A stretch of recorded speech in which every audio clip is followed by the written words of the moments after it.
ꯑꯗꯣ ꯂꯥꯁꯅ ꯋꯥꯍꯪ ꯑꯃꯇꯪ ꯆꯩꯔꯥꯎꯕꯁꯦ ꯑꯅꯤꯅꯤꯀꯣ ꯍꯧꯖꯤꯛ ꯂꯩꯔꯤꯁꯦ ꯑꯁꯤ ꯗꯥꯁꯤꯜꯒꯤ ꯋꯥꯈꯜꯂꯣꯟꯗ ꯀꯔꯤ ꯍꯥꯏꯅꯤꯡꯉꯤ ꯃꯌꯥꯝ ꯑꯩꯈꯣꯏ ꯆꯥꯛ ꯆꯥꯕ ꯍꯧꯔꯦ ꯑꯗꯣ ꯃꯌꯥꯝ ꯉꯁꯤꯁꯦꯀꯣ ꯑꯩꯈꯣꯏ ꯗꯥꯁꯤꯜꯒꯤꯗ ꯂꯥꯛꯄꯁꯦ ꯑꯩꯈꯣꯏ ꯉꯁꯤꯒꯤꯁꯦ ꯁꯖꯤꯕꯨ ꯃꯔꯤꯡ ꯆꯩꯔꯥꯎꯕ ꯑꯣꯏꯅ ꯇꯧꯔꯦꯀꯣ ꯑꯗꯣ ꯃꯌꯥꯝ ꯑꯩ ꯎꯠꯆꯔꯛꯀꯦꯀꯣ ꯌꯦꯡꯁꯦꯀꯣ ꯃꯣꯏ ꯀꯛꯆꯤꯡꯒ ꯌꯣꯡ ꯅꯨꯡꯉꯥꯏ ꯌꯣꯡ ꯌꯥꯝ ꯅꯨꯡꯉꯥꯏ ngasi Ceraus ngai tro lem lem ngai fazaya panglo ma phangre apoi itau sat sala youtuber ama mang de lesin bine yum lem pala ba meng ba ja pala lesabi am tiaudre hai mayam happy sajibu Ceraubba mayam ngasi se keno ne akhoi hayeng se MSU gi keno sense of guard lebo ko adugi kakching da ha Marine Students Union gi adugi hayeng se sense of guard leba adugi kakching da flex number kai kai chat lebo ko adu Ceraubba su tabani na keno gi da ahau athum kai kai am tawbani na dasil gi da dum changor ni keno ni mayam dasil lai je kakching da nebo ko akhoi gi khunbi gi angang sungbam angang sembam factory yem leba aduda ꯆꯠꯂꯒ ꯀꯩ ꯑꯍꯥꯎ ꯑꯊꯨꯝ ꯁꯤꯜꯂꯤꯒꯦ ꯑꯗꯨ ꯌꯦꯡꯉ ꯆꯥꯊꯣꯛꯎꯔꯒꯦ ꯃꯌꯥꯝ ꯑꯗꯨꯒ ꯀꯩꯅꯣ ꯆꯩꯔꯥꯎꯕꯁꯦ ꯀꯃꯥꯏ ꯇꯧꯏ ꯈꯣꯠꯂꯦ ꯍꯥꯏꯕꯗꯣ ꯑꯩ ꯃꯈꯥ ꯑꯗꯨꯝ ꯁꯝꯊꯖꯔꯛꯑꯒꯦ ꯃꯌꯥꯝ ꯑꯗꯨꯗꯤ ꯃꯌꯥꯝꯁꯨ ꯑꯗꯨꯝ ꯍꯔꯥꯎ ꯅꯨꯡꯉꯥꯏꯅ ꯅꯥꯗ ꯌꯦꯛꯇꯅ ꯁꯣꯔꯤ ꯆꯦ ꯄꯨꯁꯄꯥꯅ ꯂꯥꯛꯑꯣ ꯍꯥꯏꯕꯅꯦ ꯑꯗꯨ ꯏꯝꯐꯥꯜꯗ ꯑꯗꯨ ꯅꯪꯗ꯭ꯔꯦ ꯆꯦ ꯄꯨꯁꯄꯥ ꯑꯥꯏ ꯑꯦꯝ ꯁꯣꯔꯤ ꯃꯊꯪ ꯆꯍꯤꯁꯨ ꯇꯧꯕꯤꯒꯗꯕꯅꯤꯅ ꯃꯊꯪ ꯆꯍꯤꯗ ꯏꯆꯤꯟ ꯏꯅꯥꯎ ꯐꯖꯅ ꯂꯥꯛꯑꯒꯦ ꯑꯗꯣ ngasiꯒꯤꯁꯦ ꯑꯁꯦꯡꯕꯗꯤꯁꯦ ꯆꯩꯔꯥꯎꯕ ꯌꯥꯎꯕ ꯆꯠꯄ ꯅꯠꯇꯦꯕꯀꯣ ngasiꯁꯦ ꯍꯌꯦꯡꯒꯤ ꯊꯕꯛ ꯆꯠꯄꯗ ꯑꯗꯨꯝ ꯂꯝꯕꯤ ꯊꯣꯛꯑꯦꯅ ꯁꯨꯝ ꯆꯥꯔ ꯍꯟꯈ꯭ꯔꯒꯦ ꯇꯧꯕꯅꯦ कुकी मैतैगी लानबो पृथ्वी लोइद्रिसिबो कैसे लोइगरोइदा मथंग चाहिँ लागे पुष्पा लोइ ngamaroy do ma'am akoi chalise kokogi Activa round singno gari sidani ko sigi Activa sinani ibari na pithvi sin thungna boirise adu ma'am horen chatlaga ko aidi kai kari yansang silli haibado yeminaro sai di ngana anambadi tawne haina ko du ngana anambadi tawe hai adu akhoina pamadi kaina ore silam ga mi do yam sathi mi ne nga sa da mi ne ba O चाब्रा हमरगा O नत्रदि सादि akoi koilas anova taire mayam adugi ne ngasi vlog gari thon yam nungai na namjare ise koilas taire mayam kakching yaure bako adu lambi je chatpa ngamdre nga manam ga uti thokma manam na ko saklam ban yadre angang gi si pubiye tawbane mayam kai mi yawde bi sangbasu nungaite hang sangaga hau sa thubdu nungaite ba sima leirage paisa yam yawde simaga leibirage angangna pamgadaba mawongdane paisa yam yawda tawni ko mayam याउदा बैने ते लैता बैने चलो नङ लैब्रने ui ya hey kaino ni mina di leiba yam malim ni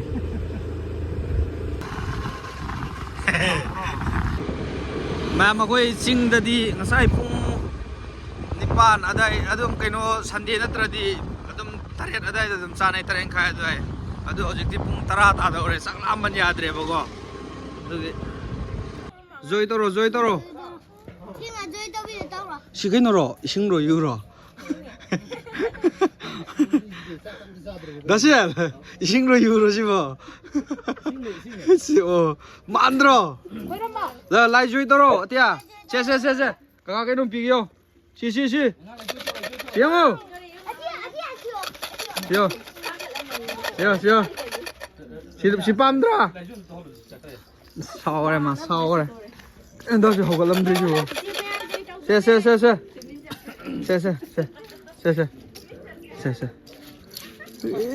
se cây mà sao đi mà sao rồi lâu rồi is ấy nó bị vấn lâu đấy bà thế xí đó hấp xí cây nồng tiền kì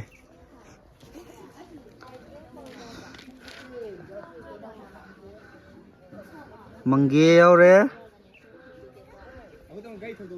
ꯍꯦꯃ ꯁꯤ ꯑꯝꯇ ꯂꯥꯛꯑꯣꯅꯦ ꯁꯤꯁꯦ ꯀꯩꯅꯣ ꯃꯪꯒꯦ ꯌꯥꯎꯔꯦ ꯆꯨ ꯌꯥꯎꯔꯦ ꯑꯗꯨꯒ ꯀꯩ ꯍꯥꯏꯈ꯭ꯔꯦ ꯁꯤꯗ ꯀꯩꯅꯣꯗꯨꯅꯤꯅꯦ ꯊꯝꯕꯧ ꯌꯥꯎꯔꯦ ꯍꯩꯉꯥꯟ ꯌꯥꯎꯔꯦ ꯑꯗꯨꯒ ꯀꯩꯅꯣ ꯊꯕꯤ ꯌꯥꯎꯔꯦ ꯃꯪꯒ꯭ꯔꯥ ꯌꯥꯎꯔꯦ ꯑꯗꯨꯒ ꯁꯤ ꯑꯉꯥꯡꯕꯗꯨ ꯀꯩ ꯍꯥꯏꯈ꯭ꯔꯦ ꯍꯩꯌꯥꯏ ꯌꯥꯎꯔꯦ ꯀꯣꯝꯀ꯭ꯋꯥ ꯌꯥꯎꯔꯦ ꯄꯩꯁꯥ ꯌꯥꯎꯔꯦ ꯁꯤ ꯄꯩꯁꯥꯁꯤ ꯁꯤ ꯂꯥꯏ ꯈꯨꯔꯨꯝꯕ ꯂꯣꯏꯔꯗꯤ ꯑꯗꯨꯝ ꯂꯧꯅꯕ ꯅꯠꯇ꯭ꯔꯣ ꯍꯣꯔꯦꯟ ꯂꯧꯗꯣꯏꯔꯥ ꯍꯣꯔꯦꯟ ꯑꯗꯥꯁꯦ ꯁꯤ ꯄꯩꯁꯥꯁꯦ ꯍꯣꯔꯦꯟ ꯂꯧꯗꯣꯏꯔꯥ ꯆꯥꯇꯣꯛꯑꯒ ꯅꯠꯇ꯭ꯔꯥ ꯍꯧꯖꯤꯛ ꯈꯨꯔꯨꯝ ꯂꯣꯏꯔ ꯂꯧꯕ ꯅꯠꯇ꯭ꯔꯣ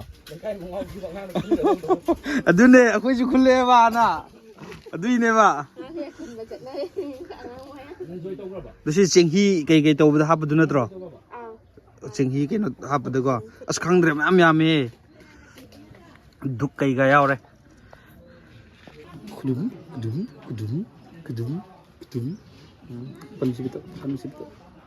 ꯑꯁ ꯍꯩꯔꯦꯍꯦ ꯀꯀꯥꯗꯁꯨ ꯇꯧꯔꯛꯑꯣꯁꯦ ꯌꯥꯗ꯭ꯔꯤꯕꯅꯤꯀꯣ 그러면은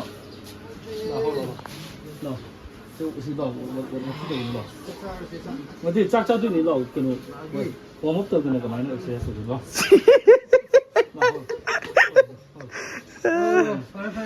앱 something 인톡스 해리네 그러면은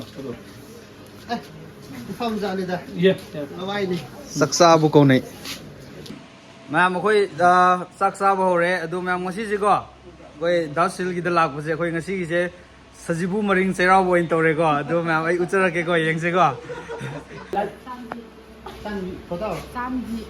ꯆꯥꯟꯕꯨꯏ ꯑꯦ ꯑꯣ ꯀꯔꯣꯡꯊꯦꯜꯗꯒꯤ ꯍꯩꯔꯣꯛ ꯍꯦꯛ ꯃꯊꯛꯇꯒꯤꯅꯦ ꯃꯌꯥꯝ ꯑꯗꯨꯒ ꯂꯩꯅꯤ ꯀꯗꯣꯃꯤꯟꯗ 대월 통통줄래 ꯀ꯭ꯔꯨꯡꯊꯤꯂꯥ ꯑꯣ ꯃꯥꯁꯨ ꯍꯩꯔꯣꯛ ꯃꯊꯛꯀꯤ ꯀꯔꯣꯡꯊꯦꯜꯗꯒꯤ ꯂꯩꯅꯤ 머시 ꯃꯔꯁꯤ 랑골 ꯑꯣ 율리아 펑르서 ꯑꯣ ꯑꯩꯈꯣই ꯍꯦꯛ ꯈꯨꯟ ꯃꯅꯥꯛꯇꯒꯤ 네니 민거다 대실ning 통줄 ꯀꯥꯡꯁꯪ ꯑꯣꯀꯦ ꯃꯔꯤꯡ ꯉꯥꯛꯇ ꯑꯣꯏꯅ ꯇꯧꯔꯦ ꯁꯣꯝꯗ ꯀꯅꯥ ꯃꯤꯡ ꯀꯔꯤ ꯋꯥꯔꯇꯣ ꯁꯤꯅ ꯑꯩꯈꯣꯏ ꯈꯨꯟꯗꯩꯅ ꯑꯩꯈꯣꯏ ꯃꯥꯃꯩ ꯃꯆꯥꯅꯦ ꯃꯌꯥꯝ ꯑꯗꯨꯒ 아니 다심 통줄 ꯂꯥꯡꯒꯣꯜ ꯑꯩꯈꯣꯏ ꯈꯨꯟ ꯃꯅꯥꯛꯇꯩꯅꯦ ꯃꯥꯁꯨ 아우니 쇠 보 아. 아우니 여기 나이 고이 쇠 플리 Oh, kay Korean say play. Nupia play English Ah. English from girlfriend Okay. Girlfriend. Nupia Mamanabi. oh Okay. Ma'am sina akoy ichan ni akoy khunday ni khunbidai ni. Aduga ni mo akoy gi iyamba sina akoy khunbi gi sigi dasil gi da hoji oja oina leiba hai tare. angangi factory da Angang sumba. Human engineer ga ji le. Kay yensang ni iyamba. uti yaure Uti yaure. yuta iron yaure adigi nga manungsa taw yaure Skit no nga manung sai ji mo. 근데 Ngaring kangu wayo. hai bra Nga manung sa ngai jili. Bro nang ko yol. Langkola. for no Eh sisu langgol dagi. Ako ek manak tay ni. Adudi ain haidro mayam ngasi se maring sajibu maring seirau ba. Ayo do si tare. Karam yaw de. Dasil nang mitira. 만한테 밥 먹게 이남사 당시 와도 갈래 그래 Inausa dang suat tu kre. Yaar number lao yo. Mari je. So itun sal ke snu. Korpi. Tini. Ma'am kaksing gi chairau bai sin nam tang utlake yango ko. Ab bera ne. 제라고 이제 각진 왜래 Mane chairau ba hai ba yausang hai ba je dum kaksing na top ta lei ba ne dum. vibe se Ta da ra da se. Na.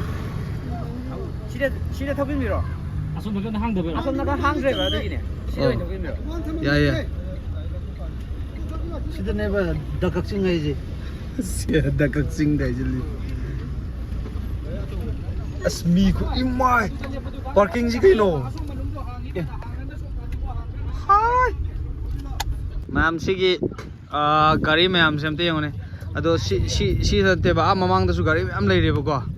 ꯑꯗꯣ ꯌꯦꯡꯁꯤꯀꯣ ꯃꯌꯥꯝ ꯑꯩꯁ ꯁꯤꯗ ꯑꯩꯈꯣꯏ ꯒꯥꯔꯤ ꯃꯌꯥꯝ ꯁꯦꯟꯅꯔꯤꯕ ꯌꯥꯝ ꯑꯣꯏ ꯂꯩꯔꯝꯃꯦ ꯌꯥꯝ ꯆꯩꯔꯥꯎꯕ ꯀꯃꯥꯏꯅ ꯇꯧꯒꯦ ꯆꯩꯔꯥꯎꯕꯁꯦ ꯑꯩꯈꯣꯏꯗꯤ ꯃꯌꯥꯝ ꯂꯥꯛꯄꯁꯤꯡꯁꯤ ꯌꯦꯡꯕꯗ ꯉꯥꯏꯕꯗ ꯉꯁꯥꯏ ꯉꯥꯏꯔꯝꯕꯅꯦ ꯄꯨꯡ 12 ꯑꯗꯨꯋꯥꯏꯗꯒꯤ ꯒꯥꯔꯤꯁꯤ ꯁꯨꯝ ꯂꯥꯛꯁꯤꯜꯂꯛꯄ ꯑꯩꯈꯣꯏ ꯄꯥꯔꯀꯤꯡ 4ꯅꯦꯕ ꯂꯣꯏꯅꯃꯛ ꯐꯨꯜ ꯑꯣꯏꯔꯦ ꯍꯧꯖꯤꯛꯁꯦ ꯑꯣꯜꯃꯣꯁ ꯒꯥꯔꯤ 3-4ꯗꯩꯅ ꯆꯠꯂꯔꯣꯏ ꯑꯗꯣ ꯒ꯭ꯌꯥꯟꯗ ꯅꯣꯏ ꯂꯥꯛꯄꯁꯦ ꯌꯥꯝ ꯍꯔꯥꯎꯔꯦ ꯑꯗꯨꯅ ꯑꯦꯟꯖꯣꯏ ꯇꯧꯕꯤꯔꯣꯀꯣ ꯑꯇꯩ ꯑꯗꯨ ꯌꯨꯝꯗ ꯆꯩꯔꯥꯎꯕ꯭ꯔꯣ ꯌꯨꯝꯗ ꯆꯩꯔꯥꯎꯋꯦ ꯕꯕꯥꯒ ꯏꯃꯥꯒ ꯑꯩꯈꯣꯏ 3ꯅꯦꯕ ꯕꯕꯥꯒ ꯏꯃꯥꯒꯅ ꯉꯔꯥꯡꯗꯤ ꯑꯩ ꯀꯩꯝ ꯌꯥꯎ ꯉꯝꯗꯦꯅ ꯆꯥꯛ ꯆꯥꯕꯁꯨ ꯐꯠ ꯆꯥꯔꯅ ꯆꯠꯈ꯭ꯔꯦꯅ ꯕꯕꯥ ꯏꯃꯥ ꯁꯥꯎ ꯂꯩꯍꯧꯕꯅꯦ ꯁꯦꯕꯥꯁꯦ ꯃꯌꯥꯝ ꯅꯨꯡꯉꯥꯏ ꯂꯣꯏꯔꯦ ꯃꯥꯅꯦ ꯋꯥꯏ ꯒꯥꯔꯤ ꯌꯥꯗ꯭ꯔꯦ ꯁꯣꯝꯗ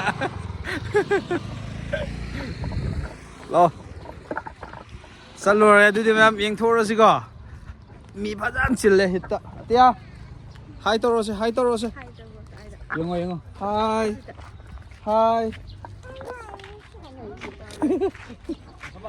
ꯅꯁꯨ ꯁꯤ ꯄꯥꯝꯕꯤꯌꯨ ꯀꯩꯅꯣ ꯆꯠꯂꯨꯏꯒꯦ ꯑꯃ ꯏꯟꯖꯣꯏ ꯇꯧꯕꯤꯔꯣꯀꯣ ꯍꯣꯏ ꯁꯣꯝꯗ ꯒꯥꯔꯤꯁꯤ ꯁꯣꯝꯗꯁꯨ ꯐꯖꯅ ꯄꯥꯔꯀꯤꯡ ꯄꯤꯔꯦ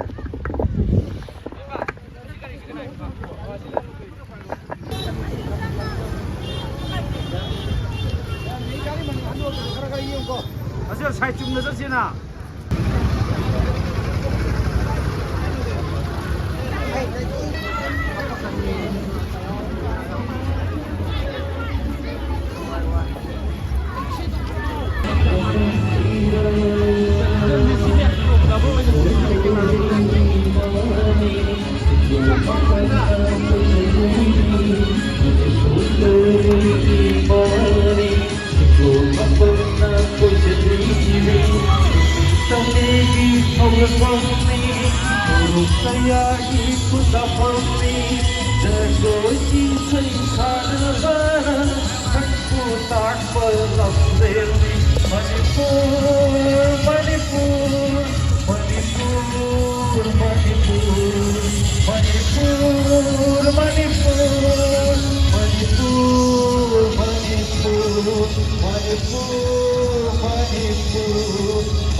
ꯐꯖꯅ ꯄꯥꯡꯕ ꯑꯃ ꯐꯪꯖꯔꯦ ꯑꯩꯈꯣꯏ ꯏꯇꯥꯎ ꯆꯞ ꯆꯥꯅ ꯌꯨꯇ꯭ꯌꯨꯕꯔ ꯑꯃ ꯃꯥꯡꯗ ꯂꯣꯏꯁꯤꯟꯕꯤꯔꯦ ꯑꯃꯈꯛꯇ ꯂꯥꯛꯊꯣꯛꯆꯒꯦ ꯑꯃꯛꯀ ꯇꯥꯡꯂꯕ ꯇꯥꯟꯖꯥꯁꯤ ꯌꯥꯝ ꯇꯥꯡꯅ ꯐꯪꯕꯅꯤ ꯏꯇꯥꯎ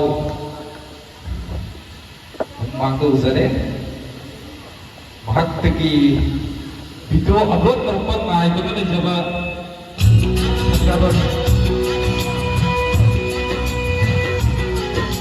ꯁꯣꯏꯈꯤꯕ ꯂꯥꯡꯈꯤꯕ ꯀꯌꯥ ꯌꯥꯎꯔꯕꯁꯨ ꯋꯥꯔꯧꯕꯤꯔꯣꯏ ꯍꯩꯕ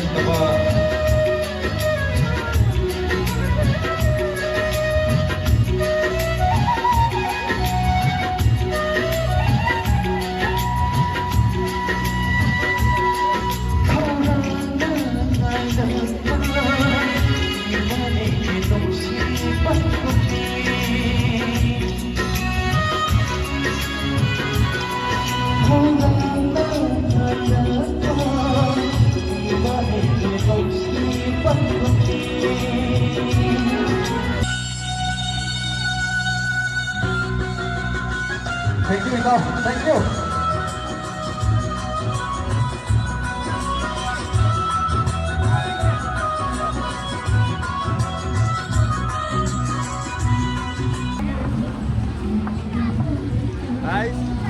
아이씨, 아감짠래. 아감짠질래. 그냥.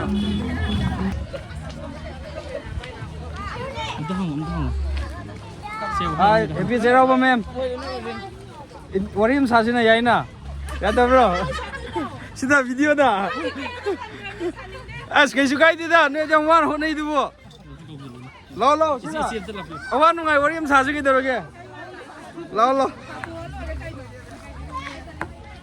ꯑꯩꯈꯣꯏ ꯉꯁꯤ ꯆꯩꯔꯥꯎꯕꯒꯤ ꯌꯥꯝ ꯋꯥꯅ ꯆꯩꯔꯥꯎꯕ ꯌꯥꯎꯗ꯭ꯔꯤꯔꯥ ꯈꯪꯗꯦ ꯑꯩꯈꯣꯏ ꯃꯦꯝ ꯈꯣꯏ ꯌꯥꯝ ꯀꯟꯅ ꯋꯥꯅ ꯍꯣꯠꯅꯕꯤꯔꯒ ꯌꯥꯝ ꯂꯥꯛꯄꯤꯌꯣꯅꯦ ꯑꯁꯤ ꯂꯥꯛꯑꯣ ꯃꯦꯝ ꯂꯥꯛꯑꯣ ꯑꯗꯨꯗꯤ ꯂꯥꯛꯑꯣ ꯀꯩꯅꯣ ꯆꯥꯛꯇꯤ ꯆꯥꯔꯕ ꯃꯦꯝ ꯍꯣꯏ ꯆꯥꯔꯦ ꯌꯨꯝ ꯆꯩꯔꯥꯎꯕ꯭ꯔꯣ ꯆꯩꯔꯥꯎꯋꯦ ꯑꯗꯣ ꯑꯩꯈꯣꯏ ꯆꯩꯔꯥꯎꯕꯗꯣ ꯍꯔꯥꯎꯅ ꯐꯖꯅꯕꯨꯗꯤ ꯍꯣꯏ ꯇꯧꯔꯝꯃꯦ ꯂꯥꯏ ꯀꯠꯂꯝꯃꯦ ꯂꯥꯏ ꯀꯠꯄ ꯂꯣꯏꯔꯝꯃꯒ ꯑꯩꯈꯣꯏ ꯃꯌꯥꯝꯒꯤ ꯄ꯭ꯔꯖꯥꯒꯤ ꯁꯦꯕꯥꯅꯤꯅ ꯑꯩꯈꯣꯏꯗ ꯂꯥꯛꯇ ꯌꯥꯗꯕꯅꯤꯅꯅꯦ ꯑꯗꯣ ꯂꯥꯛꯏꯕ ꯃꯌꯥꯝꯒꯤꯁꯨ ꯑꯩꯈꯣꯏ ꯁꯦꯕꯥ ꯇꯧꯗ ꯌꯥꯗꯦ ꯌꯨꯝꯒꯤꯁꯨ ꯅꯪꯅꯕ ꯍꯣꯠꯅꯗ ꯌꯥꯗꯦ ꯅꯨꯄꯤꯅꯤꯅꯀꯣ ꯃꯥꯅꯦ ꯊꯕꯛ ꯑꯃ ꯃꯌꯥꯝꯒꯤ ꯄ꯭ꯔꯖꯥꯒꯤ ꯇꯧꯔꯨꯔꯕꯅꯤꯅ Yung rin pala ba miyang ba siya? Pala.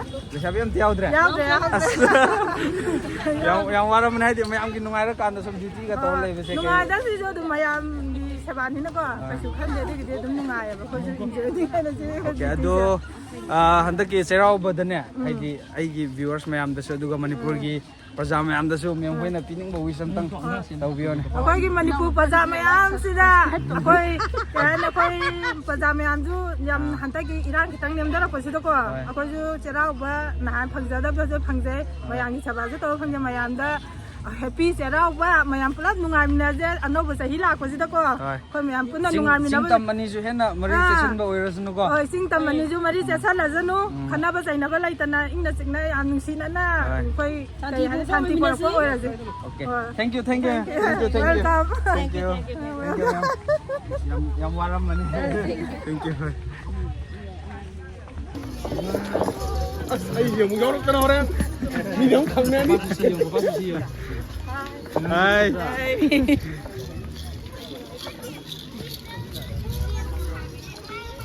Hi. Hi.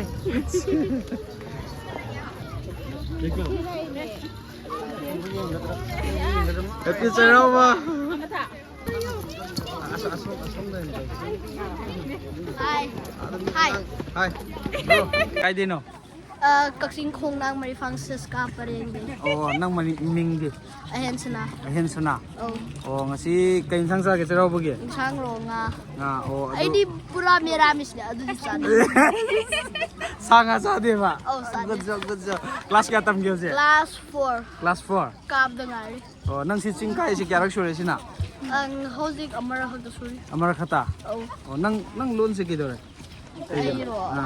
Bengaluru ba. Oh, aduge. Okay. ka na yeng hayo na. Na ay khang bro. Kang hayo. Kangi. Okay. Yeng hayo. Okay. Yang na pa sila tawag ko. Oh, thank you. Oh, salo. Katuro ko. Bye-bye. Taw sila me talle na.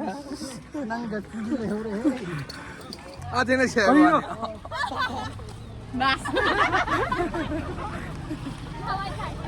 Ma'am, imanawam theng na रे classmate ne. Maming na Albert. Na nupi thiram na tro. Tire. Sahi kya suroge? Sahi, mama kai. Ha. Mama kai. Sa yaudri. Yaw kari. Okay. Cheraw no mai ba? Noi cheraw ro ma Cheraw. Kitang laksin biro ba? Ito. Si mga tena. Ay, di wala kay kwe. Hello. Loy. Ito law me. Imana biyam sulay na. Lawan ni wala kay no ne. Ang kuy na una draga. Nungay. Nung sala. Ay, ya. Nang nasagsa mana yan tong gitu. Kasi, mamal na ba? Ngai kwe kay no ne. Ako Ngai yaw. kwe. Si so class me. Kirim da lo ba tena siya. Ya. Habal le ba. Lo ka kam pam gilo. Noi ma do khul classmate ni. Oh, kape. Nang dilong yun ah. Ngai ko. Hi to. Ngam si ay classmate ne Nirmala si layong kapale kami ng taga. Masaya masak pasawam kasu pole me. Sahi kya suro kya? Sahi ani sudah je April 18 dah. Sahi ani. April 18 dah ani sudah. Okay. Kaya wano nga ka. Ado ay wisam ta tawbira mo sa. Kaya wano. Ay followers ta wisam ta tawbira mo sa. Namla nung yam guts lay yun ne siya ko kinoda ako high school ako classmate ko. Ang taw wisam ta tawbira mo. Kasi macam na, lo nang payar ke. Yai kay di. Cheraw ko na lakot ako. Lan sulo sila siya. Lagi yam shanti oy na. Jumi tami bulak ko. Lagi ba jati ko di mo yam nungay na huminas. Thank you. Yam. Kakahin check karo mo. Bye. Kakabay ka mo. Nungay pa na palo ko. Bye. Bye. Chalo ya ko po. Oh, salo. Yam nungay ko. School classmate ni ma'am. Asyam chin nungay. Cheraw ba may lena wisam ta pibi. Jing yoro re mathakta. Mathakta yawure. Okay. Ado cheraw bai wisam ta tawira mo na itaw na. Cheraw wana lakpasida haidi ꯑꯩꯈꯣꯏꯒꯤ ꯃꯅꯤꯄꯨꯔꯒꯤ ꯂꯩꯔꯤꯕ ꯄ꯭ꯔꯖꯥ ꯈꯨꯗꯤꯡꯃꯛꯇ ꯍꯥꯏꯗꯤ ꯌꯥꯝ ꯅꯨꯡꯉꯥꯏꯕ ꯋꯤꯁ ꯄꯤꯖꯔꯤ ꯍꯥꯏꯇꯥꯔꯦ Okay. ꯀꯩꯅꯣ ꯍꯥꯏꯗꯤ ꯁꯤꯗ ꯃꯇꯨꯡꯗ ꯑꯩꯈꯣꯏ ꯁꯥꯟꯇꯤ ꯍꯦꯟꯅ ꯄꯣꯔꯛꯄ ꯆꯤꯡꯃꯤ ꯇꯝꯃꯤ ꯅꯨꯡꯁꯤꯅꯕ ꯍꯥꯏꯗꯤ ꯃꯔꯤꯗꯨ ꯍꯦꯟꯅ ꯍꯦꯟꯒꯠꯅꯉꯥꯏ ꯍꯥꯏꯇꯥꯔꯦ ꯋꯤꯁ ꯄꯤꯔꯦ ꯍꯥꯏꯇꯥꯔꯦ ꯊꯦꯡꯛ ꯌꯨ ꯑꯗꯣ ꯌꯥꯝꯁꯨ ꯅꯨꯡꯉꯥꯏꯔꯦ ꯑꯗꯣ ꯏꯇꯥꯎ ꯏꯁꯤꯡꯗꯣ ꯑꯝꯇ ꯌꯥꯏ, ꯌꯥꯏ, ꯏꯁꯤꯡ ꯌꯥꯏ. ꯌꯥꯎꯗ꯭ꯔꯦ ꯏꯇꯥꯎꯗ ꯏꯁꯤꯡ ꯂꯧꯔꯦ ꯑꯃ ꯊꯦꯡꯛ ꯌꯨ ꯑꯣꯖꯥ ꯍꯦꯄꯤ ꯆꯩꯔꯥꯎꯕ ꯑꯣꯖꯥꯅ ꯆꯩꯔꯥꯎꯕꯒꯤ ꯋꯤꯁ ꯑꯝꯇ ꯊꯝꯕꯤꯔꯝ ꯇꯥꯔꯦ ꯉꯁꯤ ꯆꯩꯔꯥꯎꯕꯒꯤ ꯅꯨꯃꯤꯠꯁꯤꯗ ꯃꯩꯇꯩ ꯄ꯭ꯂꯁ ꯑꯇꯣꯞꯄ ꯐꯨꯔꯨꯞ ꯈꯨꯗꯤꯡꯃꯛ ꯃꯅꯤꯄꯨꯔꯗ ꯂꯩꯔꯤꯕ ꯍꯥꯏꯇꯥꯔꯦꯀꯣ ꯂꯣꯏꯅꯃꯛ ꯅꯨꯡꯉꯥꯏ ꯌꯥꯏꯐꯕ ꯏꯪ ꯆꯤꯛꯄ ꯄꯨꯟꯁꯤ ꯑꯃꯗ ꯂꯥꯛꯅꯅꯕ ꯑꯐꯕ ꯄꯨꯟꯁꯤ ꯃꯔꯦꯜꯗ ꯂꯦꯟꯅꯅꯕ ꯅꯨꯡꯉꯥꯏ ꯌꯥꯏꯐꯅ ꯑꯩꯈꯣꯏ ꯄꯨꯟꯅ ꯍꯤꯡꯃꯤꯟꯅꯅꯕꯒꯤ ꯃꯅꯤꯄꯨꯔ ꯄꯨꯝꯕ ꯅꯨꯡꯉꯥꯏꯕ ꯍꯥꯏꯕꯗꯣ ꯃꯁꯤꯗꯒꯤ ꯑꯣꯏꯔꯁꯅꯨ ꯍꯥꯏꯅ ꯑꯩꯅ ꯃꯌꯥꯝ ꯃꯐꯝꯗ ꯄ꯭ꯔꯖꯥ ꯃꯐꯝꯗ ꯈꯪꯍꯟꯖꯔꯤ ꯑꯗꯒꯤ ꯁꯨꯃꯥꯏꯅ ꯍꯥꯏꯔꯒꯦ ꯈꯪꯍꯟꯖꯔꯤ ꯍꯥꯏꯕꯗꯨ ꯐꯖꯗꯦꯕꯀꯣ ꯏꯁꯣꯔꯒꯤ ꯈꯨꯌꯥꯈꯥꯗ ꯊꯧꯅꯤꯖꯔꯤ ꯐꯖꯗ꯭ꯔꯥ ꯑꯣꯀꯦ ꯁꯨꯃꯥꯏꯅ ꯍꯦꯄꯤ ꯆꯩꯔꯥꯎꯕ once again ꯑꯩ ꯌꯥꯝ ꯇꯣꯏꯅ ꯎꯕꯅꯤ ꯑꯩꯈꯣꯏ ꯃꯦꯗꯥꯝꯔꯣ ꯍꯣꯏ ꯁꯤꯅ ꯑꯩꯈꯣꯏ ꯀꯀꯥꯒꯤ ꯃꯦꯗꯥꯝ ꯑꯗꯣ ꯃꯦꯗꯥꯝꯁꯨ ꯈꯤꯇꯪ ꯋꯤꯁ ꯑꯝꯇꯪ ꯃꯇꯝ ꯀꯨꯏꯔꯕꯒꯤ ꯇꯨꯡꯗ ꯁꯨꯃꯥꯏꯅ ꯆꯩꯔꯥꯎꯕꯒꯤ ꯇꯧꯕꯁꯦ ꯌꯥꯝꯅ ꯅꯨꯡꯉꯥꯏꯕ ꯄꯣꯛꯑꯦ ꯑꯗꯒꯤ ꯑꯉꯥꯡ ꯃꯌꯥꯝ ꯁꯥꯟꯇꯤ ꯄꯣꯔꯛꯄ ꯆꯍꯤ ꯈꯨꯗꯤꯡꯒꯤ ꯁꯨꯃꯥꯏꯅ ꯆꯤꯡꯁꯤꯗ ꯄꯨꯟꯕ ꯉꯝꯕ ꯑꯣꯏꯔꯁꯤ ꯊꯦꯡꯛ ꯌꯨ ꯃꯦꯗꯥꯝ ꯑꯗꯨꯝ ꯏꯪ ꯆꯤꯛꯄ ꯃꯔꯥ ꯆꯦꯠꯄ ꯃꯅꯤꯄꯨꯔ ꯑꯣꯏꯍꯜꯂꯁꯦ ꯊꯦꯡꯛ ꯌꯨ ꯃꯦꯗꯥꯝ ꯎꯕꯅꯦ ꯑꯩꯈꯣꯏ ꯐꯦꯁꯕꯨꯛꯇ ꯌꯥꯎꯍꯟꯒꯦ ꯀꯛꯆꯤꯡꯗ ꯂꯥꯛꯄꯩ ꯉꯁꯤ ꯕꯔꯗ ꯊꯦꯡꯅ ꯌꯥꯝ ꯅꯨꯡꯉꯥꯏꯔꯦ ꯀꯩꯅꯣꯒꯤ ꯑꯉꯥꯡ ꯃꯤꯡ ꯀꯩ ꯄ꯭ꯔꯤꯁꯤꯂꯥ ꯄ꯭ꯔꯤꯁꯤꯂꯥ ꯌꯦꯡꯉꯣ ꯍꯥꯏ ꯇꯧ ꯍꯥꯏ ꯍꯩꯔꯦ ꯍꯦꯄꯤ ꯆꯩꯔꯥꯎꯕ ꯆꯩꯔꯥꯎꯕ ꯍꯥꯏꯌꯣ ꯃꯁꯛ ꯌꯥꯝ ꯅꯨꯡꯁꯤꯌꯦ ꯁꯤꯗꯤ ꯍꯥꯏꯌꯣ ꯑꯝꯇ ꯍꯥꯏꯌꯣ ꯑꯝꯇ ꯑꯣꯜꯂꯣꯁꯦ ꯀꯀꯥꯅ ꯊꯦꯡꯅꯩ ꯍꯦꯄꯤ ꯆꯩꯔꯥꯎꯕ ꯍꯦꯄꯤ ꯍꯥꯞꯄꯣ ꯍꯦꯄꯤ ꯆꯩꯔꯥꯎꯕ ꯍꯥꯏꯌꯣ ꯍꯥꯏꯌꯣ ꯑꯝꯇ ꯍꯥꯏꯌꯣ ꯀꯀꯥ ꯍꯥꯏꯌꯣ ꯀꯥꯏꯗꯩꯅꯣ ꯕ꯭ꯔꯗꯔ ꯁꯣꯂꯣꯝꯗꯩꯅꯤ ꯑꯣ ꯍꯦꯄꯤ ꯆꯩꯔꯥꯎꯕ ꯑꯣꯀꯦ ꯀꯥꯈ꯭ꯔꯕꯣ ꯀꯥꯗ꯭ꯔꯤ ꯍꯧꯖꯤꯛꯇ ꯂꯥꯛꯏꯅꯦ ꯑꯣ ꯑꯗꯨꯗꯤ ꯀꯥꯊꯣꯛꯎꯔꯣ ꯑꯗꯨꯗꯤ ꯍꯣꯏ, ꯑꯩꯈꯣꯏ ꯍꯣꯏ. ꯍꯜꯂꯝꯃꯒꯦ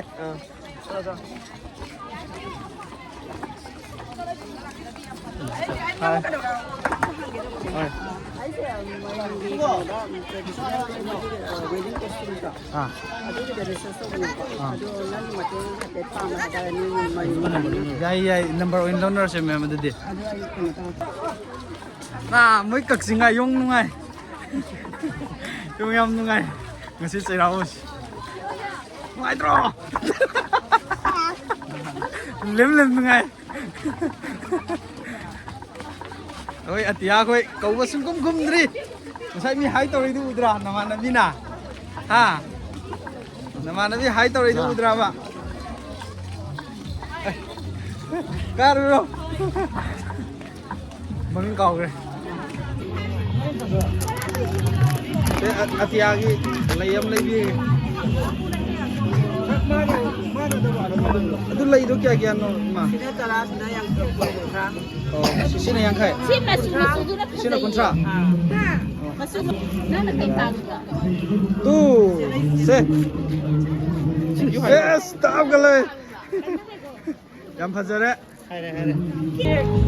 ꯀꯛꯁꯣꯏꯒꯤ ꯄ꯭ꯔꯣꯄꯥꯏꯇꯔ ꯃꯁꯥꯃꯛꯁꯨ ꯌꯨꯇ꯭ꯌꯨꯕꯔ ꯀꯛꯁꯣꯏ ꯀꯩꯅꯣꯒꯤꯗꯣ ꯚꯦꯖꯤꯇꯦꯕꯜꯁꯀꯤ ꯄꯣꯗꯀꯥꯁ ꯃꯥꯒꯤꯁꯨ ꯂꯩ ꯑꯣꯀꯦ ꯋꯤꯁ ꯑꯝꯇ ꯂꯧꯕꯤꯌꯨ. ꯍꯦꯄꯤ ꯆꯩꯔꯥꯎꯕ ꯍꯦꯄꯤ ꯆꯩꯔꯥꯎꯕ ꯋꯤꯁ ꯑꯝꯇ ꯊꯝꯕꯤꯔꯝꯃꯣꯁꯦ ꯋꯤꯁ ꯑꯝꯇ ꯌꯥꯝ ꯅꯨꯡꯉꯥꯏ ꯌꯥꯏꯐꯕ ꯌꯥꯝ ꯊꯨꯅ ꯁꯥꯟꯇꯤ ꯂꯩꯕ ꯃꯅꯤꯄꯨꯔ ꯑꯃ ꯑꯣꯏꯃꯤꯟꯅꯔꯁꯤ okay thank you happy Cheirao once again सिने इसान पारो मसक सब माने नि बागा हैप्पी चेराव बा yo हैप्पी चेराव बा सो कक्सोई दो फजन तौबियो यामा याम फै हा मैम लेसाबी से यामदी थोये फजा फजाबा अदो ꯑꯩꯁꯦ ꯂꯩꯁꯥꯕꯤꯗ ꯍꯪꯀꯠꯅ ꯌꯦꯡꯉꯝꯗꯕ ꯑꯗꯨꯒꯤ ꯏꯟꯇꯔꯚꯤꯌꯨ ꯂꯧꯕꯗꯣ ꯑꯗꯨ ꯃꯌꯥꯝ ꯋꯥꯔꯧꯕꯤ ꯌꯥꯗꯦ ꯑꯩ ꯂꯩꯁꯥꯕꯤꯁꯦ ꯍꯥꯞꯆꯗ꯭ꯔꯦ ꯍꯥꯏꯗꯤ ꯌꯥꯝ ꯃꯥꯏꯁꯦ ꯌꯥꯝ ꯅꯧꯖꯕ ꯍꯥꯏꯇꯥꯔꯦꯀꯣ ꯃꯌꯥꯝ ꯏꯀꯥꯏ ꯈꯪꯗꯕꯩ ꯋꯥꯅꯤ ꯑꯁꯦꯡꯕꯩꯗꯤ ꯌꯥꯝ ꯅꯧꯋꯦ ꯂꯥꯏꯚ ꯏꯟꯇꯔꯚꯤꯌꯨꯒꯁꯤꯗꯤ ꯑꯩ ꯌꯥꯝ ꯀꯩꯅꯣ ꯇꯧꯑꯦ ꯑꯩ ꯁꯀ꯭ꯔꯤꯞ ꯑꯃ ꯏꯔꯒ ꯀꯩꯗꯧꯔ ꯇꯧꯕꯗꯤ ꯌꯥꯝ ꯉꯝꯃꯦꯀꯣ ꯑꯗꯨꯕꯨ ꯂꯥꯏꯚꯇ ꯂꯩꯁꯥꯕꯤꯗ ꯍꯪꯀꯠꯅ ꯌꯦꯡꯕ ꯉꯝꯖꯗꯕ ꯄꯥꯈꯪ ꯑꯃꯅꯦ ꯑꯩꯁꯦ ꯃꯌꯥꯝ ꯌꯥꯝ ꯆꯝꯖꯕ ꯍꯥꯏꯒꯗ꯭ꯔꯥ ꯅꯣꯏꯅꯕꯨꯗꯤ ꯏꯁꯥ ꯊꯥꯒꯠꯂꯦ ꯈꯜꯂꯝꯃꯅꯤ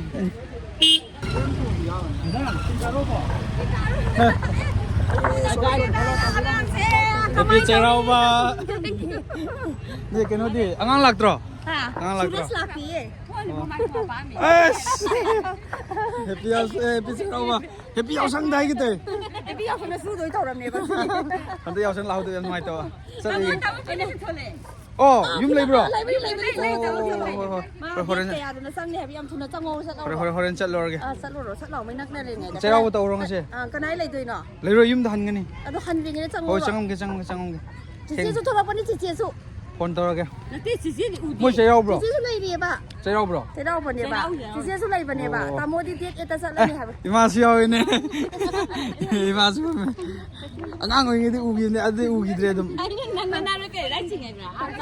Oh. Không ăn mà phá nó phá mò quay, tôi đã đi quay ngược lên nhiều. Chalo gi angang siya dre du ni. Là chân lao quá. Oh, laki. Okay. Oh. Jam halam tiga. Koina class 5 mukari ngai. Ade akoi boarding gi manakta leiba madam ne dase hoji do. Hangnabadai ni po. Thangna bane akoi ga thangna ba mem ne. No. Khangi akoi mem ne jina. Yasang dale jin. Serau bai block to balai ne. Thôi bị khẳng quá. Lấy sabi pasan bang. Thôi lau ne. Ngai ko le. Nang class kya kar gaya? Fourth. Fifth. Kai to gyo se. Ha. Oh, akoi tuong classmate ni ko. Oh, si kai le gya. Yumda. Okay. Tapi sa Chairaw nungaram na tro. Kai nang sa gya? Le sabi ban pa le masak si Fajare. Ikar no. Adu di. Thengnare. Sardi sangre. Oh. As uda ko sok to sawri ngai da khoi na thengna gi uda. Chali gi. Ko. Tebi ko.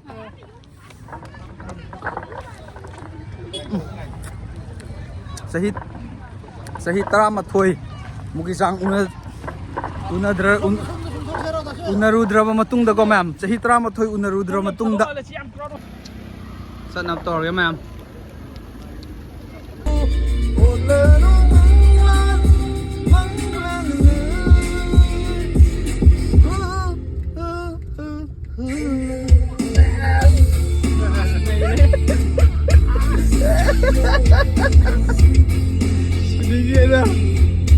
Ma'am, thengzile hojik pung kya tare da sir. Tang phaling doks. Mga minit yang kayak mga. Mga minit yang kama ado hojik chingka gi doine thengzile do chanap tor ni ado dasil yam nungai re sumaina chingi nanaw ma sakau bi bagi damak ko Chairaw la on invite bi bagi. Thank you so much. Ado ma'am hojik dasil se ko khoi gi khunbi da hojik koko se dasil gi satra ne ba. Dasil na sabkha thadore ne ko je ado sida khunbi gi angang makhai dasil na sabkhai da yaudre adna khoi khunbi gi di angang gi factory ai tare ne ko dasil gi ado sumnang da leibane khoi countryside boarding haina yam chauna khangda leitre kakching da di ado dasil thank you so much once again ado khoi su kapthok na dar ga dasil na ngasi gi Chairaw bagi wish last na video si loisin na ba ai gi followers ta su kitang wa homani dam Chairaw ba se khoi gi di new year ne. Ado anoba chahina lakpasida inkhalakliba nahasing yam gyan tana lai suda ada isagi tawdaba thabakta senthok lambida yamna kumang chokchen ba adagi akhoi chatnabi akhoi culture sibu yokhatpa adum mama pamjai aduga aina ngasigi Chairaw ba gi akhoina aina sum uriba adagi tawribi yam se sum yenguraga aina yamna Thagachaning basi Manipur Police Department yam thagachaningi harau kumai haibasi any service ta laiba missing any business ta laiba missing loina makse yum da potharaga imungi han singa isai su singa inau singa chamin thaminaraga laiminnaning ba matam haidu oibane adu ngasai Manipur Police Department gi hoigi ichinau sing iche sing adagi yamba sing han lawan pabung hoi myam ma moisi loina makse hoigi Chairaw sing kapam gi chingkong khuding ji moi loina mak uniform selaga yumda handage sacrifice torga leiba se dum uri asi matam da yamna Manipur Police ko ai haidi ai amuk hanna hanjin thagachari yam nuksi jai yamna moi sacrifice akhoi inkal liban ha sing su moi police department gi leiba personnel sing na ꯇꯧꯔꯤꯕ ꯗꯦꯗꯤꯀꯦꯁꯟꯁꯦ ꯑꯁꯤꯁꯦ acknowledge ꯇꯧꯕꯤꯔꯒ ꯃꯈꯥ ꯇꯥꯅ ꯆꯤꯡꯗꯒꯤ ꯀꯨꯝꯃꯒꯁꯨ ꯅꯨꯃꯤꯗꯥꯡ ꯊꯥꯕꯜ ꯆꯣꯡꯕ ꯃꯇꯝꯗ ꯑꯗꯒꯤ ꯂꯝꯕꯤ ꯆꯠꯄ ꯃꯇꯝꯗ ꯅꯤꯁꯥ ꯄꯨꯁꯥ ꯆꯥꯁꯤꯟꯗꯅ ꯑꯩꯈꯣꯏꯒꯤ ꯇꯧꯐꯝ ꯊꯣꯛꯄꯗꯨ ꯈꯛꯇꯪ ꯐꯖꯅ ꯇꯧꯕꯤꯔꯒ ꯀꯨꯝꯍꯩꯁꯤꯕꯨ ꯏꯟꯖꯣꯏ ꯇꯧꯃꯤꯟꯅꯔꯒ ꯔꯨꯜꯁ ꯑꯦꯟ ꯔꯤꯒꯨꯂꯦꯁꯟ ꯂꯩꯕꯥꯛꯁꯤꯒꯤ ꯑꯩꯈꯣꯏ ꯂꯣ ꯑꯦꯟ ꯑꯣꯔꯗꯔꯁꯤ ꯊꯨꯒꯥꯏꯗꯕꯤꯗ ꯇꯧꯕꯤꯔꯒꯗꯤ ꯍꯦꯟꯅ ꯅꯨꯡꯉꯥꯏꯖꯒꯅꯤ ꯍꯥꯏꯅ ꯈꯟꯖꯩ ꯑꯃꯨꯛꯀ ꯍꯟꯅ ꯃꯅꯤꯄꯨꯔ ꯄꯨꯂꯤꯁ ꯗꯤꯄꯥꯔꯠꯃꯦꯟꯕꯨ ꯑꯁꯨꯝꯂꯕ ꯍꯔꯥꯎ ꯀꯨꯝꯍꯩ ꯀꯣꯔꯣꯅꯥꯅ ꯑꯗꯒꯤ ꯍꯧꯖꯤꯛ ꯂꯩꯔꯤꯕ ꯂꯩꯕꯥꯛꯀꯤ ꯀꯝꯃꯨꯅꯦꯜ ꯀꯟꯐ꯭ꯂꯤꯛ ꯏꯔꯥꯡꯁꯤꯅ ꯃꯇꯝ ꯀꯨꯏꯅ ꯍꯔꯥꯎ ꯀꯨꯝꯍꯩ ꯇꯧꯔꯨꯗ꯭ꯔꯕ ꯂꯝꯗꯝꯁꯤꯗ ꯀꯨꯝꯍꯩ ꯍꯔꯥꯎ ꯂꯥꯛꯄꯗ ꯃꯅꯤꯄꯨꯔ ꯄꯨꯂꯤꯁ ꯗꯤꯄꯥꯔꯠꯃꯦꯟ ꯂꯧꯕꯤꯔꯤꯕ ꯊꯧꯗꯥꯡꯁꯦ ꯑꯩ ꯑꯦꯛꯅꯣꯂꯦꯖ ꯇꯧꯖꯩ ꯌꯥꯝꯅ ꯊꯥꯒꯠꯆꯔꯤ thank you so much Manipur police department okay ꯑꯗꯣ ꯂꯥꯁ ꯑꯣꯏꯅ ꯋꯥꯍꯪ ꯑꯃꯇꯪ ꯆꯩꯔꯥꯎꯕꯁꯦ ꯑꯅꯤꯅꯤꯀꯣ ꯍꯧꯖꯤꯛ ꯂꯩꯔꯤꯁꯦ ꯑꯁꯤ ꯗꯥꯁꯤꯜꯒꯤ ꯋꯥꯈꯜꯂꯣꯟꯗ ꯀꯔꯤ ꯍꯥꯏꯅꯤꯡꯉꯦ ꯈꯤꯇꯪ ꯊꯝꯕꯤꯌꯨꯅꯦ ꯑꯗꯨ ꯁꯤꯒꯤꯁꯦ ꯑꯩꯈꯣꯏꯅ ꯁꯤꯒꯤ ꯄꯣꯠꯁꯦ ꯅꯩꯅꯕ ꯃꯇꯝꯗꯅꯦ ꯀꯟꯐ꯭ꯂꯤꯛꯅ ꯍꯦꯟꯖꯤꯜꯂꯛꯄ ꯑꯗꯨꯗꯨꯅ ꯑꯩꯗꯤ ꯁꯤꯒꯤꯁꯦ ꯅꯩꯅꯕꯒꯤ ꯊꯕꯛꯁꯦ ꯂꯦꯞꯄꯦꯕ ꯑꯗꯣ ꯑꯁꯦꯡꯕꯗꯤ ꯑꯃꯇꯪ ꯇꯧꯕꯅꯗꯤ ꯐꯔꯤꯅꯤꯗꯅ ꯐꯕꯗꯤ ꯀꯩꯗꯧꯕꯒꯤ ꯇꯣꯉꯥꯟ ꯇꯣꯉꯥꯟ ꯇꯥꯗꯣꯏꯅꯣ ꯆꯩꯔꯥꯎꯕꯒꯤ ꯆꯩꯔꯥꯎꯕ ꯆꯞ ꯃꯥꯟꯅꯩ ꯅꯣꯡꯃꯇꯗ ꯂꯣꯏ ꯇꯧꯔꯗꯤ ꯁꯨꯇꯤꯁꯨ ꯑꯅꯤ ꯊꯣꯛꯇ꯭ꯔꯦ ꯑꯉꯥꯡꯁꯤꯡꯒꯤ ꯁ꯭ꯀꯨꯜꯗ ꯑꯗꯒꯤ ꯁꯥꯔꯚꯤꯁꯦꯁꯇꯁꯨ ꯊꯕꯛ ꯆꯠꯂꯤ ꯃꯌꯥꯝꯗꯁꯨ ꯑꯅꯤ ꯊꯣꯛꯇ꯭ꯔꯦ ꯑꯗꯣ ꯑꯅꯤ ꯊꯣꯛꯄ ꯍꯥꯏꯁꯦ ꯀꯩꯁꯨ ꯑꯐꯕ ꯄꯣꯠ ꯑꯣꯏꯗꯦꯕ ꯌꯨꯅꯤꯇꯤ ꯑꯣꯏꯗꯦ ꯍꯥꯏꯅ ꯂꯧꯗꯣꯔꯤꯕ ꯅꯠꯇ꯭ꯔꯒꯅ ꯁꯤꯁꯤꯅ ꯃꯣꯏ ꯅꯦꯔꯦꯇꯤꯞ ꯇꯣꯉꯥꯟ ꯇꯥꯕꯅꯤ ꯍꯥꯏꯗꯣꯏꯔꯥ ꯅꯠꯇ꯭ꯔꯒ ꯅꯦꯔꯦꯇꯤꯞ ꯑꯅꯤ ꯂꯩꯕꯁꯤना ꯀꯜꯆꯔꯗ ꯍꯦꯟꯅ enrich tawwe hana interpret taw mi su dum layeba haidi some maitai interpretation duga hindu ki interpretation ani du punjilaga maitai da hena enrich oibani ga hena su dum yet mi su dum layeba adu karamana chumino kana chumino ai su khangde ba sigi se ai haida aduna ai si matang opinion ni pining tre adubo thaba inkhang tawbadadi ani thoga matam ani ma ambasidi phatte dana celebration orga su matang yam phaje dasul gi wakhalon yam phaje haidi खन बसे लेपे भाई problem Hanzel ले है माने माने okay अदुरा दासल ना खली them अदु मैम स्माइन तौरगे अखोइसु मथंग चैरावसु लेरिमनिना मथंग गी दसु मु अदुम तौजरके अदुना हंदकी दी मयाम नि येंबदा पेलम बि आई पेलम द बि आई हाइदि आइसु मपान द थोदे आइसु इकाय दास असेंगने वीडियो दबु पंगतो दो बानि पान थोदे दासल ना सिनमो मा हाइबि गाइड तौबि अदु आई ngam द am यावेबको अदु मी याम कांद खितंग नर्वस चले आइसु अदुना मथंगी ददि हेना ngam ना हेना फजना वीडियो पुर लाके दि मैम ngasi गइदि स्माइल लसिल लागे bye bye happy Cheirao bye bye अतिया बाय बाय सुप तरो आस हाय रे बाय बाय सुप तरो से बाय बाय होय लागतोय निको पिंपोम लेरकतोय निको बाय चलके दंग सॉरी नाउसा बाय बाय इचन थे दांग साव ना दासिल नंग दांग सावने दासेल बाय बाय